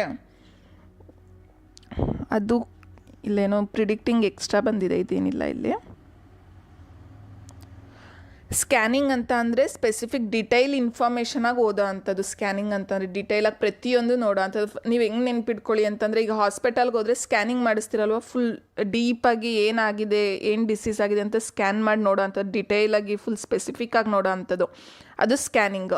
ಸ್ಕಿಮ್ಮಿಂಗ್ ಅಂತಂದರೆ ಒಂದು general idea, just summary, just ಒಂದು ಸಾರಾಂಶ ಅಷ್ಟೇ ಅದು ಸ್ಕಿಮ್ಮಿಂಗ್ ಅಂತಂದರೆ. ಓಕೆ, ನೆಕ್ಸ್ಟ್ ಸಿಂಥಸೈಸಿಂಗ್ ಅಂತಂದರೆ ಸಂಯೋಜನೆ ಮಾಡೋ ಅಂಥದ್ದು, ಕ್ರಿಯೇಟ್ ಮಾಡೋ ಅಂಥದ್ದು, ಹೊಸ್ದಾಗಿ ಬೇರೆ ಬೇರೆದೆಲ್ಲ ಏನಿರುತ್ತೆ ಅದು ಇವಾಗ ಪಾರ್ಟ್ ಇರುತ್ತಲ್ವ, ಅದನ್ನೆಲ್ಲದನ್ನೂ ಒಟ್ಟಿಗೆ ಕೂಡಿಸಿ ಓದೋ ಅಂಥದ್ದು, ಆ ಥರ ಸಿಂಥಸೈಸಿಂಗ್ ಅಂತ ಅಂದರೆ. ನೆಕ್ಸ್ಟ್ ಕನೆಕ್ಟಿಂಗ್, ಒಂದರಿಂದ ಒಂದು ಕನೆಕ್ಟ್ ಮಾಡ್ಕೊಂಡು ಓದೋ ಅಂಥದ್ದು, ಇದೆಲ್ಲ ಎಂಥದ್ದು sub skills of reading. Next writing skill ಅಂತ ಅಂದರೆ ಬರವಣಿಗೆ skill. Okay, next brainstorm, ನಾವೀಗ ಬರೀತಿದ್ದೀವಿ ಅಂತಂದರೆ ಕ್ರಿಯೇಟಿವ್ ಆಗಿ ಥಿಂಕ್ ಮಾಡ್ಕೊಂಡು ಬರೆಯೋ ಅಂಥದ್ದಲ್ವಾ, ಹೌದಲ್ವಾ. ನೆಕ್ಸ್ಟ್ ಐಡಿಯಾ, ಕ್ರಿಯೇಟಿವ್ ಆಗಿ ಥಿಂಕ್ ಮಾಡಿ ಐಡಿಯಾ ಏನು ಬರುತ್ತೆ ನಮಗೆ ಅದನ್ನು ಬರೆಯೋ ಅಂಥದ್ದು. ಮತ್ತು ಬಂದಿದ್ದ ಐಡಿಯಾನ ಒಂದು ಆರ್ಗನೈಸ್ ಮಾಡೋ ಅಂಥದ್ದು, ಆರ್ಡರ್ ವೈಸ್ ಆರ್ಗನೈಸ್ ಮಾಡೋ ಅಂಥದ್ದು. ಬ್ರೈನ್ ಸ್ಟಾರ್ಮಿಂಗ್ ಅಂದರೆ ಏನು ಮೈಂಡಲ್ಲಿ ಥಿಂಕ್ ಮಾಡ್ತೀವಿ ಕ್ರಿಯೇಟಿವ್ ಆಗಿ ಐಡಿಯಾಸ್ ಬರೋದನ್ನೆಲ್ಲ ಅದು. Okay, idea. ಆರ್ಗನೈಸ್ ಅಂದರೆ ಒಂದು ಆರ್ಡರಲ್ಲಿ ನಮ್ಗೆ ಏನೇನು ಐಡಿಯಾ ಬರುತ್ತೆ ಅದನ್ನೆಲ್ಲ ಒಂದು ಬರ್ಕೊಳ್ಳೋ ಅಂಥದ್ದು. ಆರ್ಗನೈಸ್ ಡ್ರಾಫ್ಟ್ ಅಂತ ಅಂದರೆ ಇದೊಂದು ಕರಡು. ಈಗ ನಮ್ಗೆ ಏನೇನು ಅನಿಸುತ್ತೆ ಅದನ್ನೆಲ್ಲ ಒಂದು ಶೀಟಲ್ಲಿ ಬರೆದಿಡೋ ಅಂಥದ್ದು, ಬಟ್ ಅದು ಫೈನಲ್ ಅಲ್ಲ, ಜಸ್ಟ್ ಬರೆದಿಟ್ಕೊಂಡಿರ್ತೀವಿ. ಏನಾದ್ರು ಎಡಿಟ್ ಮಾಡೋದಿದ್ರೆ ನೆಕ್ಸ್ಟ್ ಮಾಡೋ ಅಂಥದ್ದು, ಆಯಿತಾ. ಡ್ರಾಫ್ಟ್, ಈಗ ನಾವು ಏನು ಒಂದು PPT ಮಾಡ್ತಿದ್ದೀವಿ ಅಂತಂದರೆ ಒಂದು ಡ್ರಾಫ್ಟಲ್ಲಿ ಹಂಗೆ ಇಟ್ಟಿರ್ತೀವಿ, ಇನ್ನೂ ಫೈನಲೈಸ್ ಆಗಿರಲ್ಲ ಅದು ಅಲ್ವಾ, ಆ ಥರ. ನೆಕ್ಸ್ಟ್ ಎಡಿಟ್ ಮಾಡೋ ಅಂಥದ್ದು, ಏನು ನಾವು ಬರೆದಿರ್ತೀವಿ ಡ್ರಾಫ್ಟ್ ಇರುತ್ತೆ, ಅದನ್ನು ಏನಾದ್ರು ತಪ್ಪಿದರೆ ಅಥವಾ ಇನ್ನೂ ಏನಾದ್ರು ಎಕ್ಸ್ಟ್ರಾ ಆ್ಯಡ್ ಮಾಡಬೇಕು ಅಂತ ಅಂದರೆ ಸೇರಿಸೋಂಥದ್ದು, ಎಡಿಟ್ ಮಾಡೋ ಅಂಥದ್ದು. ಆ್ಯಂಡ್ ರಿವೈಸ್ ವರ್ಕ್, ಮತ್ತೆ ಒಂದು ಸಲ ಎಲ್ಲ ನೋಡೋ ಅಂಥದ್ದು. ರೈಟಿಂಗಲ್ಲಿ ಏನೇನು ಬರುತ್ತೆ ಈ ಥರ ಪದಗಳಿದ್ರೆ ಅದು ರೈಟಿಂಗ್ ಸ್ಕಿಲ್ಸ್ಗೆ ಸಂಬಂಧಪಟ್ಟಿದ್ದು. Brain storm, idea, organise, drafting, editing, ಇದೆಲ್ಲ. ಓಕೆ, ನೆಕ್ಸ್ಟು ಪ್ಯಾರಾಫ್ರೇಸಿಂಗ್ ಅಂತ ಅಂದರೆ ಪ್ಯಾರಾಗ್ರಾಫ್ ಬರೆಯೋ ಅಂಥದ್ದು. ಪ್ಯಾರಾಫ್ರೈಸಿಂಗ್ ರೈಟಿಂಗ್ಗೆ ರಿಲೇಟೆಡ್ ಅದು, ಆಯಿತಾ. ನೆಕ್ಸ್ಟ್ ಕೊಹರೆಂಟ್ಲಿ ಅಂದರೆ ಸುಸಂಗತವಾದ, ಮೀನ್ಸ್ ಎಲ್ಲ ಬರ್ದಿರೋದನ್ನೆಲ್ಲ ಒಟ್ಟಿಗೆ ಕೂಡಿಸ್ಬಿಟ್ಟು ಅಂಡರ್ಸ್ಟ್ಯಾಂಡಿಂಗ್ ಮೀನಿಂಗ್ಫುಲ್ಲಾಗಿ ಇರೋ ಅಂಥದ್ದು. Okay, next writing is a product. Writing ಅನ್ನೋದೊಂದು product and not a process. ಇದು ತುಂಬ ಸಲ ಕೇಳ್ತಿರ್ತಾರೆ ನೋಡಿ, writing is a product and not a process, ಅದೊಂದು ಉತ್ಪಾದಕ, ಆಯಿತಾ. ನೆಕ್ಸ್ಟ್ ಗ್ರಾಫಿಕ್, ರೈಟಿಂಗ್ ಅಂದರೆ ಬರೆಯೋದೇ ತಾನೇ, ಚಿತ್ರ ಬಿಡೋ ಅಂಥದ್ದು, ಗ್ರಾಫ್ ಬಿಡೋ ಅಂಥದ್ದು, ಈ ಥರ ನೆನ್ಪಿಟ್ಕೊಳ್ಳಿ. ನೆಕ್ಸ್ಟ್ ಅಕ್ಯುರೇಸಿ, ಅದರಲ್ಲೊಂದು ನಿಖರತೆ ಅನ್ನೋದಿರಬೇಕು, ಕರೆಕ್ಟಾಗಿರಬೇಕು ಅದನ್ನು. ಓಕೆ, ಗ್ರಾಮರ್, ರೈಟಿಂಗಲ್ಲಿ ಗ್ರಾಮರ್ ಇರೋ ಅಂಥದ್ದು. ನೆಕ್ಸ್ಟ್ ಟ್ರಾನ್ಸ್ಕ್ರಿಪ್ಟಿಂಗ್ ಅಂದರೆ ಪ್ರತಿಲಿಪಿ. ಈಗೇನು ಆಡಿಯೋ ಕೇಳಿಸ್ಕೊಂಡು ಅಥವಾ ವೀಡಿಯೋ ನೋಡಿ ಅದನ್ನೆಲ್ಲ ಏನೊಂದು ಡಾಕ್ಯುಮೆಂಟ್ ಥರ ಏನು ಬರಿತೀವಲ್ವ, ಕನ್ವರ್ಟ್ ಮಾಡ್ತೀವಲ್ವ, ವೀಡಿಯೋ ಮತ್ತು ಆಡಿಯೋನೆಲ್ಲ ಟೆಕ್ಸ್ಟ್ ಫಾರ್ಮಲ್ಲಿ ಬರಿತೀವಲ್ಲ, ಅದನ್ನು ಟ್ರಾನ್ಸ್ಕ್ರಿಪ್ಟಿಂಗ್ ಅಂತ ಹೇಳ್ತೀವಿ. ಇದು ರೈಟಿಂಗ್ ಸ್ಕಿಲ್ಸ್ಗೆ ಸಂಬಂಧಪಟ್ಟಿದ್ದು. ನೆಕ್ಸ್ಟ್ ಪ್ರೀವಿಯಸ್ ಇಯರ್ ಕ್ವಶನ್ಸ್ ನೋಡ್ತಾ ಹೋಗೋಣ, ರಿಪೀಟ್ ಆಗಿರೋ ಅಂಥದ್ದು ಜಾಸ್ತಿ. Which of the following skills are known as primary skills. Primary skills ಯಾವ್ದ್ಯಾವುದು ಅಂತ ಕೇಳ್ತಿದ್ದಾರೆ ಈಗ ಕೊಟ್ಟಿರೋದು. ಲಿಸ್ನಿಂಗ್ ಆ್ಯಂಡ್ ಸ್ಪೀಕಿಂಗಾ, listening and writing and reading, speaking and writing. Primary skills ಅಂದರೆ ಸ್ಟಾರ್ಟಿಂಗ್ ಇನಿಷಿಯಲ್ ಸ್ಟೇಜಲ್ಲಿ ಏನು ಮಾಡ್ತೀವಿ ನಾವು ಭಾಷೆ ಕಲಿಬೇಕಾದ್ರೆ, ಫಸ್ಟ್ ಕೇಳಿಸ್ಕೊತೀವಿ, ಅದನ್ನು ಮಾತಾಡ್ತೀವಿ. Option number A, listening and speaking. Next question, under which activity do recognising sound and deducing meaning from them come. ಯಾವೊಂದು ಆ್ಯಕ್ಟಿವಿಟಿಲಿ ನಾವು ಸೌಂಡನ್ನ ರೆಕಗ್ನೈಸ್ ಮಾಡೋ ಅಂಥದ್ದು ಎಲ್ಲ ಯಾವ ಆ್ಯಕ್ಟಿವಿಟಿಲಿ ಕೇಳಿಸ್ಕೊತೀವಲ್ವ, ಯಾವ ಆ್ಯಕ್ಟಿವಿಟಿಲಿ? ಲಿಸ್ನಿಂಗ್ ತಾನೇ. ಸ್ಪೀಕಿಂಗ್ ಇದೆ, ಲಿಸ್ನಿಂಗ್ ಇದೆ, ರೀಡಿಂಗ್ ಇದೆ, ರೈಟಿಂಗ್ ಇದೆ. Right option is listening. ಕೇಳಿಸ್ಕೊಳ್ಳೋಂಥದ್ದು ತಾನೇ ಸೌಂಡನ್ನ. ಯಾರು ಏನಾದ್ರು ಹೇಳ್ತಿದ್ರೆ ಅದು ಲಿಸ್ನ್ ಮಾಡ್ತಿರ್ತೀವಿ ನಾವು, ಕೇಳಿಸ್ಕೊತಾ ಇರ್ತೀವಿ. ಆಲಿಸ ಅಂಥದ್ದು. Next, in order to know the correct pronunciation of English word the learner should.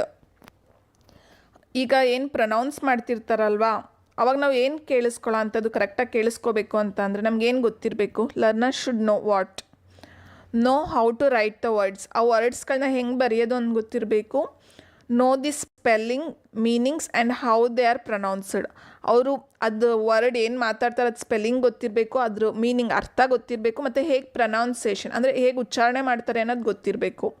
No the meanings only, ಬರೀ ಮೀನಿಂಗ್ ಮಾತ್ರ ಗೊತ್ತಿದ್ರೆ ಸಾಕ ಅವ್ರು ಏನು ಮಾತಾಡ್ತಿದ್ದಾರೆ ಅದು, ಅಥವಾ ಸ್ಪೆಲ್ಲಿಂಗ್ ಮಾತ್ರ ಗೊತ್ತಿದ್ರೆ ಸಾಕ. ಇದಕ್ಕೆ right option number B. Know the spellings ಗೊತ್ತಿರಬೇಕು, ಅದ್ರ ಮೀನಿಂಗು ಗೊತ್ತಿರಬೇಕು, ಮತ್ತು ಹೇಗೆ ಪ್ರೊನೌನ್ಸಿಯೇಷನ್ ಮಾಡ್ತಾರೆ ಅನ್ನೋದು ಕೂಡ ಗೊತ್ತಿರಬೇಕು. Okay, next, A primary teacher should introduce reading through. Primary teacher ಮಕ್ಕಳಿಗೆ ರೀಡಿಂಗ್ನ ಹೇಗೆ ಇಂಟ್ರೊಡ್ಯೂಸ್ ಮಾಡ್ತಾರೆ, ಓದೋದನ್ನು ಹೇಗೆ ಕಲಿಸ್ತಾರೆ ಪ್ರೈಮರಿ ಟೀಚರ್ ಮಕ್ಕಳನ್ನ? ಸ್ಟೋರೀಸ್ ಮುಖಾಂತರನ, ಕತೆ ಹೇಳೋದ್ರ ಮುಖಾಂತರ ಓದೋದು ಕಲಿಸ್ತಾರ, ಅಥವಾ ಪಿಕ್ಚರ್ಸ್ ಮುಖಾಂತರನ? ಪಿಕ್ಚರ್ಸ್ ತೋರಿಸ್ಬಿಟ್ಟು ಫಸ್ಟು ಮಕ್ಕಳಿಗೆ ಪಿಕ್ಚರ್ಸ್ನೆಲ್ಲ ತೋರಿಸಿ, ಇದು ಆ್ಯಪಲ್ ಅಂತೀವಿ, ಇದು ಬಾಲ್ ಅಂತೀವಿ, ಇದು ಕೈಟ್ ಅಂತೀವಿ ಅಂತ ಪಿಕ್ಚರ್ಸ್ ತೋರಿಸ್ಬಿಟ್ಟು ಆಮೇಲೆ ಓದೋದಕ್ಕೆ ಕಲಿಸ್ತಾರ, ಅಥವಾ ಆಲ್ಫಾಬೆಟ್ಸ್ ಸುಮ್ಮನೆ ಡೈರೆಕ್ಟ್ ABCD ಹಿಂಗೆ ಕಲಿಸ್ತಾರ, ಅಥವಾ ಫೋನಿಕ್ ಟೀಚಿಂಗ ಅಂದರೆ ಉಚ್ಚಾರಣೆ ಮುಖಾಂತರ ಕಲಿಸ್ತಾರ? ಮಕ್ಕಳು ಪಾಠ ಮಾಡಬೇಕಾದ್ರೆ ಮಕ್ಳಿಗೆ ಹೇಗೆ ಕಲಿಸ್ತಾರೆ ಓದೋದನ್ನ? Right option is picture books. ಅಂದರೆ ಮಕ್ಳಿಗೆ ಅರ್ಥ ಆಗಲ್ಲ ತಾನೆ, ಏನು ಗೊತ್ತಲ್ಲ, ಫಸ್ಟ್ ಅವ್ರಿಗೆ ಪಿಕ್ಚರ್ ತೋರಿಸ್ಬೇಕು. ಪಿಕ್ಚರ್ಸ್ ತೋರಿಸಿದಾಗ ಅವ್ರಿಗೊಂದು ಐಡಿಯಾ ಬರುತ್ತೆ ತಲೆಯಲ್ಲಿ, ಸ್ಕೀಮಾ ಡೆವಲಪ್ ಆಗುತ್ತೆ ಮಕ್ಕಳು ತಲೆಯಲ್ಲಿ. ಆಗ ಪಿಕ್ಚರ್ ಮುಖಾಂತರ ಕಲಿಸಿದ್ರೆ ಓದೋದನ್ನು ನೀಟಾಗಿ ಕಲಿತಾರೆ ಮಕ್ಕಳು. ಓಕೆ, ನೆಕ್ಸ್ಟ್, ಇದಕ್ಕೆ right option is picture books. Next, listening comprehension is. ಕೇಳಿಸ್ಕೊಳ್ಳೋ ಅಂಥದ್ದು ಎಂಥದ್ದು ಲಿಸ್ನಿಂಗ್ ಕಾಂಪ್ರಹೆನ್ಷನ್? ಹಿಯರಿಂಗ್ ಸ್ಕಿಲ್ಲ, ರಿಸೆಪ್ಟಿವ್ ಸ್ಕಿಲ್ಲ, ಕ್ರಿಯೇಟಿವ್ ಸ್ಕಿಲ್ಲ, ಅಥವಾ ಪ್ರೊಡಕ್ಟಿವ್ ಸ್ಕಿಲ್ಲ? ಲಿಸ್ನಿಂಗ್ ಕಾಂಪ್ರಹೆನ್ಷನ್ ಅನ್ನೋದೇನು? ರಿಸೆಪ್ಟಿವ್ ಸ್ಕಿಲ್ ತಾನೇ ನಾವು ಕಲ್ತಿದ್ವಲ್ಲ. ರಿಸೆಪ್ಟಿವ್ ಮೀನ್ಸ್ ಸುಮ್ಮನೆ ಕೇಳಿಸ್ಕೊಳ್ಳೋ ಅಂಥದ್ದು, ಪ್ಯಾಸಿವ್ ಆಗಿ ಗ್ರಹಿಸೋ ಅಂಥದ್ದು. ಅವ್ರು ಏನು ಹೇಳ್ತಾರೆ ಅದನ್ನು ಸುಮ್ಮನೆ ಪ್ಯಾಸಿವ್ ಆಗಿ ಕೇಳಿಸ್ಕೊಳ್ಳೋ ಅಂಥದ್ದು. Next, at class 2 sharing stories, familiar experience and interests, employing gestures where appropriate is a subskill of function. Class 2 ಮಕ್ಳಿಗೆ ಸ್ಟೋರೀಸ್ ಹೇಳೋ ಅಂಥದ್ದು, ಎಕ್ಸ್ಪೀರಿಯನ್ಸ್ಗಳನ್ನ ಹೇಳೋ ಅಂಥದ್ದು, ಎಕ್ಸ್ಪೀರಿಯನ್ಸ್ಗಳನ್ನ ಹೇಳೋ ಅಂಥದ್ದು, ಇಂಟ್ರೆಸ್ಟಿಂಗ್, ಎಂಪ್ಲಾಯಿಂಗ್ ಗೆಸ್ಚರ್ಸ್ ಅಂದರೆ ಪಾಠ ಮಾಡಬೇಕಾದ್ರೆ ಅವರು ಹೇಗೆ ನಡೆಯೋದು, ಮಾತಾಡೋದು ಎಲ್ಲ ಹೆಂಗಿರುತ್ತೆ ಎಲ್ಲ ಕೇಳಿಸ್ಕೊಳ್ಳೋಂಥ, ಇದು ಯಾವುದೋ ಒಂದು ಸಬ್ ಸ್ಕಿಲ್ಲ? ರೀಡಿಂಗ್ದ, ಲಿಸ್ನಿಂಗಾ, ಅಥವಾ ಸ್ಪೀಕಿಂಗಾ, ರೈಟಿಂಗಾ? ರೈಟ್ ಆಪ್ಷನ್ ಈಸ್ ಸ್ಪೀಕಿಂಗ್ ತಾನೇ. ಮಾತಾಡೋದ್ರ ಮುಖಾಂತರನೇ ತಾನೇ ಸ್ಟೋರೀಸ್ ಹೇಳೋ ಅಂಥದ್ದು, ಫ್ಯಾಮಿಲಿ ಎಕ್ಸ್ಪೀರಿಯನ್ಸ್ಗಳನ್ನ ಎಕ್ಸ್ಪ್ರೆಸ್ ಮಾಡ್ಕೊಳ್ಳೋ ಅಂಥದ್ದು, ಇದೆಲ್ಲ ಯಾವುದ್ರಲ್ಲಿ ಬರೋ ಅಂಥದ್ದು? Speaking. Next, prediction in term of reading refers to. Prediction ಅನ್ನೋದು ರೀಡಿಂಗಲ್ಲಿ ಬರುತ್ತಲ್ವಾ? ಏನು ಹೇಳುತ್ತೆ prediction means what? Reading subskill ತಾನೇ ಅದೊಂದು. ಏನು ಹೇಳೋ ಅಂಥದ್ದು ಪ್ರಿಡಿಕ್ಷನ್ಸ್ ಅಂತಂದರೆ? ಪ್ರಿವ್ಯೂವಿಂಗ ಅಂದರೆ ಸುಮ್ಮನೆ ನೋಡೋ ಅಂಥದ? ಪ್ರಿಡಿಕ್ಷನ್ ಅಂದರೆ using prior knowledge of the subject and the ideas in the text as clues to the meanings of unknown words ಅಂತ. ಅಂದರೆ ಒಂದು ಪ್ರೀರಿಯರ್ ಅಂದರೆ ಏನೊಂದು ಹಳೆ ಪ್ರೀವಿಯಸ್ ನಾಲೆಡ್ಜ್ ಏನಿರುತ್ತೆ ಅದು ಯೂಸ್ ಮಾಡಿಕೊಂಡು ನೆಕ್ಸ್ಟ್ ಏನು ಬರುತ್ತೆ ಅಂತ ಕ್ಲೂ ಹೇಳೋ ಅಂಥದ, ನೆಕ್ಸ್ಟ್ ಏನು ಬರ್ಬೋದು ಅಂತ ಊಹಿಸೋ ಅಂಥದ ಪ್ರಿಡಿಕ್ಷನ್ ಅಂದರೆ. Using knowledge of subject matter for guessing the content and vocabulary ಅಂದರೆ ವೊಕ್ಯಾಬ್ಯುಲರಿ ಮತ್ತು ಕಂಟೆಂಟ್ನ ಗೆಸ್ ಮಾಡೋ ಅಂಥದ, ಅಥವಾ ಪ್ಯಾರಾಫ್ರೇಸಿಂಗ? ಇದಕ್ಕೆ ರೈಟ್ ಆನ್ಸರ್ ಪ್ರಿಡಿಕ್ಷನ್ ಅನ್ನೋದು ರೀಡಿಂಗ್ದು ಒಂದು ಸಬ್ ಸ್ಕಿಲ್. ಇದು ತುಂಬ ತುಂಬ ಇಂಪಾರ್ಟೆಂಟ್ ನೋಡ್ಕೊಳ್ಳಿ. ಪ್ರಿಡಿಕ್ಷನ್ ಮೀನ್ಸ್ ನೆಕ್ಸ್ಟ್ ಏನಾಗ್ಬೋದು, ಈಗ ಸ್ಟೋರಿ ಓದ್ತಿದ್ದಾರೆ ಅಂತಂದರೆ ನೆಕ್ಸ್ಟ್ ಏನಾಗ್ಬೋದು ಅದು ಸ್ಟೋರಿಲಿ ಅನ್ನೋದು ಒಂದು ಕ್ಲೂ ಬರುತ್ತಲ್ವ, ಅದನ್ನೇ. ಇದಕ್ಕೆ right option number 2. Next, learning to read means. Learning to read ಅಂದರೆ ಏನು? ರೀಡಿಂಗ್ ಲೌಡಾ ಅಂದರೆ ಜೋರಾಗಿ ಓದಬೇಕಾ? Decoding letters of alphabets into sound. ಲೆಟರ್ಸ್ನ ಆಲ್ಫಾಬೆಟ್ ಇರ್ತದೆ, ಅದು ಸೌಂಡ್ ಜೋರಾಗಿ ಓದೋ ಅಂಥದ? Decoding the structure of a language ಸ್ಟ್ರಕ್ಚರ್ನ ಹೇಳೋ ಅಂಥದ? ಡಿಕೋಡಿಂಗ್ ದ ಮೀನಿಂಗಾ? ಡಿಕೋಡಿಂಗ್ ದ ಮೀನಿಂಗ್ ತಾನೆ, ಅರ್ಥ ತಿಳ್ಕೊಳ್ಳೋದು ತಾನೆ, ಡಿಕೋಡ್ ಮಾಡೋ ಅಂಥದ್ದು ತಾನೆ. ಡಿಕೋಡ್ ಅಂತ ಅಂದರೆ ಈಗ ಮೆಡಿಕಲ್ ಸ್ಟೋರ್ಗೆ ಹೋಗ್ತೀರಾ, ಡಾಕ್ಟ್ರು ಬರ್ಕೊಟ್ಟಿರ್ತಾರೆ, ಏನೋ ಒಂದು ಔಷಧಿ ಎನ್ಕೋಡ್ ಮಾಡಿ ಕೊಟ್ಟಿರ್ತಾರೆ. ಮೆಡಿಕಲ್ ಸ್ಟೋರ್ ಅವ್ರು ಏನು ಮಾಡ್ತಾರೆ? ಡಿಕೋಡ್ ಮಾಡ್ತಾರೆ. ಅವ್ರು ಏನು ಬರ್ಕೊಟ್ಟಿದ್ದಾರೆ ಮೀನಿಂಗ್ ತಿಳ್ಕೊಂಡು ಕೊಡೋ ಅಂಥದ್ದು ತಾನೆ. ಸೊ ಡಿಕೋಡಿಂಗ್ ಅಂತ ಅಂದರೆ ಡಿಕೋಡಿಂಗ್ ದ ಮೀನಿಂಗ್ ರೀಡಿಂಗ್ ಅಂದರೆ. Okay, next, intensive reading is aimed at helping the learners read a text for. Intensive reading ಅಂದರೆ ಏನಕ್ಕೆ ಓದ್ತೀವಿ ನಾವು? ಇಂಟೆನ್ಸಿವ್ ರೀಡಿಂಗ್ ಅಂದರೆ ಏನಕ್ಕೆ ಹೆಲ್ಪ್ ಆಗುತ್ತೆ ಲರ್ನರ್ಸ್ಗೆ? ಇಂಪ್ರೂವಿಂಗ್ ಸ್ಟಡಿ ಸ್ಕಿಲ್ ಹೆಲ್ಪ್ ಆಗುತ್ತಾ, ಅಥವಾ ಅಕ್ಯುರೇಸಿ, ಪ್ಲೆಷರ್ ಓನ್ಲಿ, ಅಥವಾ ಇನ್ಫಾರ್ಮೇಷನ್ಗೆ? ಇಂಟೆನ್ಸಿವ್ ರೀಡಿಂಗ್ ಅಂದರೆ ಡೀಟೈಲಾಗಿ ಓದೋ ಅಂಥದ್ದು, ಇನ್ಫಾರ್ಮೇಷನ್ ತೊಗೊಳ್ಳೋ ಅಂಥದ್ದು ತಾನೆ. ಇನ್ಫಾರ್ಮೇಷನ್ ಡೀಟೈಲಾಗಿ ಓದೋಂಥ, ಸ್ಪೆಸಿಫಿಕ್ ಆಗಿ ನಿರ್ದಿಷ್ಟವಾಗಿ ಓದೋ ಅಂಥದ್ದು ಇಂಟೆನ್ಸಿವ್ ರೀಡಿಂಗ್ ಅಂತ ಅಂದರೆ. ಗೊತ್ತಾಯ್ತಾ? ಕ್ಲಾಸ್ ರೂಮಲ್ಲಿ ಟೀಚರ್ಸ್ ಪಾಠ ಮಾಡ್ಬೇಕಾದ್ರೆ ನಾವೇನು ಡೀಟೈಲಾಗಿ ಓದ್ತೀವಿ, ಕಲ್ತ್ಕೋತೀವಿ, ನೆಕ್ಸ್ಟ್ ಕ್ವಶನ್ಸ್ ಕೇಳ್ತಾರೆ ಅಂತ ಫುಲ್ ಡೀಟೈಲ್ ಇನ್ಫಾರ್ಮೇಷನ್ ಓದ್ತೀವಿ, ಎಕ್ಸಾಮಿಗೆ ಬರುತ್ತೆ ಇದು ಅಂತ, ಅದನ್ನೇನಂತ ಹೇಳ್ತೀವಿ? Intensive reading. Okay, next scanning and skimming are strategies ಅಂತ ಅಂದರೆ ಒಂದು ತಂತ್ರ. ಸ್ಕ್ಯಾನಿಂಗ್ ಮತ್ತು ಸ್ಕಿಮ್ಮಿಂಗ್ ಅಂತ ಅಂದ್ರೇನು? ಯಾವುದರ ಒಂದು ತಂತ್ರ ಸ್ಕ್ಯಾನಿಂಗ್ ಮತ್ತು ಸ್ಕಿಮ್ಮಿಂಗ್ ಅಂದರೆ? ಸ್ಪೀಕಿಂಗಾ, ಥಿಂಕಿಂಗಾ, ರೀಡಿಂಗಾ, ರೈಟಿಂಗಾ? ರೈಟ್ ಆಪ್ಷನ್ ಇಸ್ ರೀಡಿಂಗ್ ತಾನೆ. ಸ್ಕ್ಯಾನಿಂಗ್ ಅಂತಂದರೆ ಸ್ಪೆಸಿಫಿಕ್ಕಾಗಿ ಡೀಟೈಲಾಗಿ ಕಲ್ತ್ಕೊಳ್ಳೋ ಅಂಥದ್ದು. ಹಾಸ್ಪಿಟಲ್ ಸ್ಕ್ಯಾನ್ ಮಾಡ್ತಾರೆ ಅಂತಂದರೆ ಡೀಟೇಲಲ್ಲಿ ಏನಾಗಿದೆ ಅಂತ ಫುಲ್ ತುಂಬ ಸ್ಪೆಸಿಫಿಕ್ಕಾಗಿ ನೋಡೋ ಅಂಥದ್ದು, ನಿರ್ದಿಷ್ಟವಾಗಿ. ಸ್ಕಿಮ್ಮಿಂಗ್ ಅಂತ ಅಂದರೆ ಜಿಸ್ಟ್ ಮೀನ್ಸ್ ಜನರಲ್ ಐಡಿಯಾ ಇದ್ದಂಗೆ, ಜಸ್ಟ್ ಅದು ಸಾರಾಂಶ ತಿಳ್ಕೊಳ್ಳೋ ಅಂಥದ್ದು ಅಷ್ಟೇ. ಏನಿದೆ ಅನ್ನೋ ಒಂದು ಲೈನಲ್ಲಿ ಸಾರಾಂಶ ತಿಳ್ಕೊಳ್ಳೋ ಅಂಥದ್ದು ಸ್ಕಿಮ್ಮಿಂಗ್ ಅಂತ ಅಂದರೆ. Okay, next scanning is a reading activity which helps the learners to from the text. ಏನಕ್ಕೆ ಹೆಲ್ಪ್ ಆಗುತ್ತೆ ಸ್ಕ್ಯಾನಿಂಗು?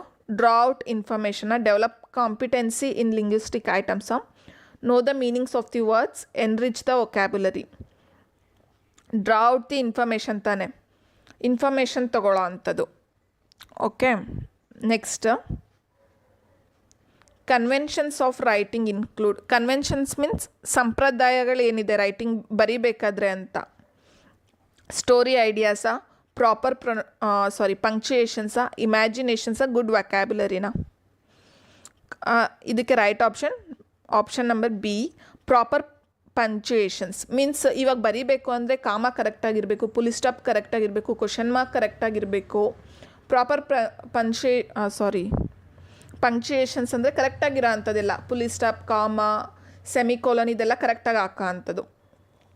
ಕನ್ವೆನ್ಷನ್ಸ್ ಅಂತಂದರೆ ಅದೇ ಬರೀಬೇಕಾದ್ರೆ ಪ್ರಾಪರಾಗಿ ಪಂಕ್ಚುಯೇಷನ್ಸ್ ಎಲ್ಲ ಇರಬೇಕು ಅಂತ ಅಷ್ಟೆ. Okay, next a teacher asked the students of class 5th to read the text thoroughly, then she asked them to answer the questions with reference to the contest. Means RTC means reference to the contest.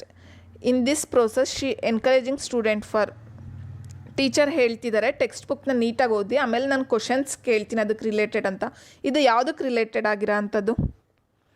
Intensive reading ತಾನೇ. ನಾನು ಹೇಳಿದೆ ಅಲ್ವಾ, intensive reading ಅಂದರೆ class ರೂಮಲ್ಲಿ ಏನು ನಡೆಯುತ್ತೆ ಡೀಟೇಲಾಗಿ ಸ್ಪೆಸಿಫಿಕ್ಕಾಗಿ ಓದ್ತೀವಲ್ಲ ಅದನ್ನೇ intensive reading. Next structural approach gives more importance. Structural approach ಅಂತಾರೆ ಯಾವುದಕ್ಕೆ ಇಂಪಾರ್ಟೆನ್ಸ್ ಇರುತ್ತೆ? ಬರೀಬೇಕಾದ್ರೆ ಫುಲ್ ಸ್ಟ್ರಕ್ಚರ್ಫುಲ್ ಆಗಿರಬೇಕು, ಕಂಪ್ಲೀಟಾಗಿ ಮೀನಿಂಗ್ಫುಲ್ ಆಗಿರಬೇಕು, ಮಾತಾಡ್ಬೇಕಾದ್ರೆ, ರೀಡಿಂಗ್ ಓದ್ಬೇಕಾದ್ರೂ ಕೂಡ. ಹೌದು ತಾನೆ? ಇದಕ್ಕೆ right option reading and writing. Next comprehension is the skill of reading piece of text closely or intensely for the purpose of extracting specific information from the text. ಇಲ್ಲಿ ನೋಡಿ, ಇಲ್ಲೇ ಗೊತ್ತಾಗ್ಬಿಡುತ್ತೆ specific information from the text ಬುಕ್ಕಿಂದ specific information ತೊಗೊಳ್ಳೋ ಅಂಥದ್ದು. Read ಮಾಡಿದಾಗ specific information ತೊಗೊಳ್ಳೋ ಅಂಥ ಇದು ಯಾವುದು? ಲೋಕಲ್ ತಾನೆ. ನಾನು ಹೇಳಿದ್ದೆ ಅಲ್ವಾ ಆಗಲೇ, ರೀಡಿಂಗ್ ಅಂತ ಬಂದರೆ ಲೋಕಲ್, ಸ್ಪೆಸಿಫಿಕ್ ಇನ್ಫಾರ್ಮೇಷನ್, ಡೀಟೈಲಾಗಿ ಓದೋ ಅಂಥದ್ದು, ಕ್ಲಾಸ್ ರೂಮಲ್ಲಿ ಓದೋ ಅಂಥದ್ದು. ಓಕೆ, ಗ್ಲೋಬಲ್ ಅಂತ ಅಂದರೆ ಇದು ಎಕ್ಸ್ಟೆನ್ಸಿವ್ ರೀಡಿಂಗ್, ಅಂದರೆ ಖುಷಿಗೆ ಓದೋ ಅಂಥದ್ದು. Next which one of the following is not A sub skill of reading. Reading sub skill ಯಾವುದು ಇಲ್ಲಿ ಅಲ್ಲ ಅಂತ ಕೇಳ್ತಿದ್ದಾರೆ. ಸಿಂಥಸೈಸಿಂಗ್ ಅದು ರೀಡಿಂಗಲ್ಲೇ ಬರೋ ಅಂಥದ್ದು. ಪಾರ್ಟ್ ಇರೋ ಅಂಥದ್ದನ್ನ ಒಟ್ಟಿಗೆ ಓದೋ ಅಂಥದ್ದು ಹೇಳಿದ್ದಲ್ಲ ಸಿಂಥಸೈಸಿಂಗ್. ನೆಕ್ಸ್ಟು ಟ್ರಾನ್ಸ್ಕ್ರಿಪ್ಟಿಂಗ್ ಅಂತ ಅಂದರೆ ಈಗ ಅದು ರಿಟರ್ನ್ ಫಾರ್ಮಲ್ಲಿರುತ್ತೆ, ಬರೆದಿರೋ ಫಾರ್ಮಲ್ಲಿರುತ್ತೆ. ಈಗ ಆಡಿಯೋ ಏನು ಕೇಳಿರ್ತಾರೆ, ವಿಡಿಯೋ ನೋಡಿರ್ತಾರೆ, ಅದನ್ನು ಟೆಕ್ಸ್ಟ್ ಫಾರ್ಮಲ್ಲಿ, ರಿಟರ್ನ್ ಫಾರ್ಮಲ್ಲಿ, ಅದು ರೈಟಿಂಗ್ ಸ್ಕಿಲ್ಗೆ ಸೇರಿದ ಅಂಥದ್ದು ಟ್ರಾನ್ಸ್ಕ್ರಿಪ್ಟು. ಕನೆಕ್ಟಿಂಗ್ ಇದು ರೀಡಿಂಗ್. ಪ್ರಿಡಿಕ್ಟಿಂಗ್ ನೆಕ್ಸ್ಟ್ ಏನಾಗ್ಬೋದು? ರೀಡಿಂಗ್ ಓದ್ತಾ. ಇದಕ್ಕೆ right option number B, synthesising, connecting, predicting ಇದೆಲ್ಲ ಯಾವುದಕ್ಕೆ ಸೇರಿರೋ ಅಂಥದ್ದು? Sub skill of reading. But transcripting ಇದು ರೈಟಿಂಗ್ಗೆ ಸೇರಿರೋ ಅಂಥದ್ದು. Next which one of the following is least important in enhancing speaking skill of children. ಇದು ಯಾವುದು ಲೀಸ್ಟ್ ಇಂಪಾರ್ಟೆನ್ಸ್ ಕೊಡೋ ಅಂಥದ್ದು ಸ್ಪೀಕಿಂಗ್ ಸ್ಕಿಲ್ಗೆ? ಆಸ್ಕಿಂಗ್ ಕ್ಲೋಸ್ಡ್ ಎಂಡೆಡ್ ಕ್ವಶನ್ಸಾ? ಕ್ಲೋಸ್ಡ್ ಎಂಡೆಡ್ ಕ್ವಶನ್ಸ್ ಅಂತ ಅಂದರೆ, ಈಗ ನಾವು ಒಂದು ಕ್ವಶನ್ ಕೇಳ್ತೀವಿ ಅಂತ ಅಂದರೆ ಅದು ಆನ್ಸರ್ ಎಲ್ಲರ ಕಡೆಯಿಂದ ಸೇಮ್ ಆನ್ಸರೇ ಇರುತ್ತೆ. ಈಗ match the following, fill in the blanks, ಈ ಥರ question, yes or no questions ಇದೆಲ್ಲ ಬರುತ್ತಲ್ಲ, ಇದು closed ended questions, just fixed answer ಇರುತ್ತೆ ಅದು. Okay. Organising discussion on given topic, discussion ಮಾಡೋ ಅಂಥದ್ದು ಕ್ಲಾಸ್ ರೂಮಲ್ಲಿ. ಅಥವಾ listening patiently to children talk, ಮಕ್ಕಳು ಮಾತಾಡೋದನ್ನ ಸುಮ್ಮನೆ ತುಂಬ ತಾಳ್ಮೆಯಿಂದ ಕೇಳೋ ಅಂಥದ್ದು. Giving them an opportunity to express the feelings and ideas, ಅವ್ರಿಗೆ ಆಪರ್ಚುನಿಟೀಸ್ ಕೊಡೋ ಅಂಥದ್ದು, ಅವ್ರಿಗೆ ಮಾತಾಡೋದಕ್ಕೆ, ಅವ್ರ ಐಡಿಯಾನ ಎಕ್ಸ್ಪ್ರೆಸ್ ಮಾಡೋದಕ್ಕೆ. Option number A is correct ಇದಕ್ಕೆ. ಹೀಗೆ ಬರೀ ಓಪನ್ ಎಂಡೆಡ್ ಕ್ವಶನ್ಸ್ ಕೊಟ್ಟರೆ ಬಟ್ ಫಿಕ್ಸ್ಡ್ ಆನ್ಸರ್ ಅಷ್ಟೇ ಹೇಳ್ತಾರೆ, ಅವ್ರಿಗೆ ಸ್ಪೀಕಿಂಗ್ ಸ್ಕಿಲ್ ಡೆವಲಪ್ ಆಗೋದಿಲ್ಲ ಅಲ್ವಾ. ಇಲ್ಲಿ ನಾಟ್ ಕೇಳಿರೋದು, ಲೀಸ್ಟ್ ಎನ್ಹಾನ್ಸಿಂಗ್ ಅಂತ ಕೇಳಿರೋದು. So option number A. B C D ಎಲ್ಲ ಏನು ಮಾಡೋಂಥ ಮಕ್ಳಿಗೆ ಡಿಸ್ಕಷನ್ ಮಾಡಿದಾಗ ಸ್ಪೀಕಿಂಗ್ ಸ್ಕಿಲ್ ಡೆವಲಪ್ ಆಗುತ್ತೆ. ಮತ್ತು ಅವ್ರು ಏನು ಮಾತಾಡ್ತಾರೆ ಅದನ್ನು ಕರೆಕ್ಟಾಗಿ ಕೇಳಿಸ್ಕೊತಿದ್ರೆ ಅದು ಕೂಡ ಅವ್ರು ಹೇಳಿದ್ದು ನೀವು ತಪ್ಪು ಕರೆಕ್ಟ್ ಅಂತ ಹೇಳ್ತಾ ಕೇಳಿಸ್ಕೊತಿದ್ರೆ ಅದು ಕೂಡ ಸ್ಪೀಕಿಂಗ್ ಸ್ಕಿಲ್ ಡೆವಲಪ್ ಆಗುತ್ತೆ. ಮತ್ತು ಅವ್ರ ಫೀಲಿಂಗ್ಸ್, ಎಕ್ಸ್ಪ್ರೆಷನ್ನ ಏನಿರುತ್ತೆ, ಐಡಿಯಾಸ್ನ ಮಾತಾಡೋದಕ್ಕೆ ಅವ್ರಿಗೆ ಆಪರ್ಚುನಿಟೀಸ್ ಕೊಟ್ಟರು ಕೂಡ ಸ್ಪೀಕಿಂಗ್ ಸ್ಕಿಲ್ ಡೆವಲಪ್ ಆಗುತ್ತೆ. ಓಪನ್ ಎಂಡೆಡ್ ಕ್ವಶನಿಂದ ಡೆವಲಪ್ ಆಗೋಲ್ಲ. ನೆಕ್ಸ್ಟ್ ಇಲ್ಲಿ ನೋಡಿ, ಕ್ಲೋಸ್ಡ್ ಎಂಡೆಡ್. ಓಕೆ, ಕ್ಲೋಸ್ಡ್ ಎಂಡೆಡಿಂದ ಅದು ಡೆವಲಪ್ ಆಗೋಲ್ಲ ಸ್ಪೀಕಿಂಗ್ ಸ್ಕಿಲ್. ಆಯಿತಾ, ನೋಡೋಣ ಇಲ್ಲಿ ಓಪನ್ ಎಂಡೆಡ್ ಕ್ವಶನ್ಸ್ ಅಂದ್ರೇನು, ಕ್ಲೋಸ್ಡ್ ಎಂಡೆಡ್ ಕ್ವಶನ್ಸ್ ಅಂದ್ರೇನು ಅಂತ ನೋಡೋಣ. ಓಪನ್ ಎಂಡೆಡ್ ಕ್ವಶನ್ಸ್ ಅಂತಂದರೆ ಡಿಫ್ರೆಂಟ್ ಆನ್ಸರ್ಸ್ ಕೊಡ್ತಾರೆ. ಈಗ ಮಕ್ಳನ್ನ ಕ್ವಶನ್ ಕೇಳಿದ್ರೆ ಒಬ್ಬೊಬ್ಬರು ಕೂಡ ಅವ್ರ ಒಪಿನಿಯನ್ ಡಿಫ್ರೆಂಟಾಗಿ ಕೊಡ್ತಿರ್ತಾನೆ. Which food do you like ಅಂತ ಕೇಳಿದಾಗ ಒಬ್ಬೊಬ್ಬರು ಕೂಡ ಒಂದೊಂದು ಆನ್ಸರ್ ಕೊಡ್ತಾರೆ. ನಂಗೆ ಆ ಫುಡ್ ಇಷ್ಟ, ನಂಗೆ ಈ ಫುಡ್ ಇಷ್ಟ ಅಂತ ಡಿಫ್ರೆಂಟ್ ಆನ್ಸರ್ ಕೊಡ್ತಾರೆ. ಈಗ ತಾಜ್ ಮಹಲ್ ಬಗ್ಗೆ ನೀವು ಮಾತಾಡಿ ಅಂತ ಅವ್ರಿಗೆ ಹೇಳಿದಾಗ ಒಬ್ಬೊಬ್ಬರು ಕೂಡ ಒಂದೊಂದು ಥರ ಒಪಿನಿಯನ್ ಕೊಡ್ತಾರಲ್ವ, ಅದನ್ನು ಓಪನ್ ಎಂಡೆಡ್ ಅಂತ ಹೇಳ್ತೀವಿ. ಈಗ ಎಸ್ಸೆ ಬರೀರಿ ಅಂತ ಹೇಳ್ತೀವಲ್ವ, ಅದು ಓಪನ್ ಎಂಡೆಡ್ ಥರನೇ, ಒಬ್ಬೊಬ್ಬರು ಒಂದೊಂದು ಥರ ಬರೀತಾರೆ. Okay. Next closed ended questions ಅಂತ ಅಂದರೆ ಅದಕ್ಕೆ ಫಿಕ್ಸ್ಡ್ ಆನ್ಸರ್ ಇರುತ್ತೆ.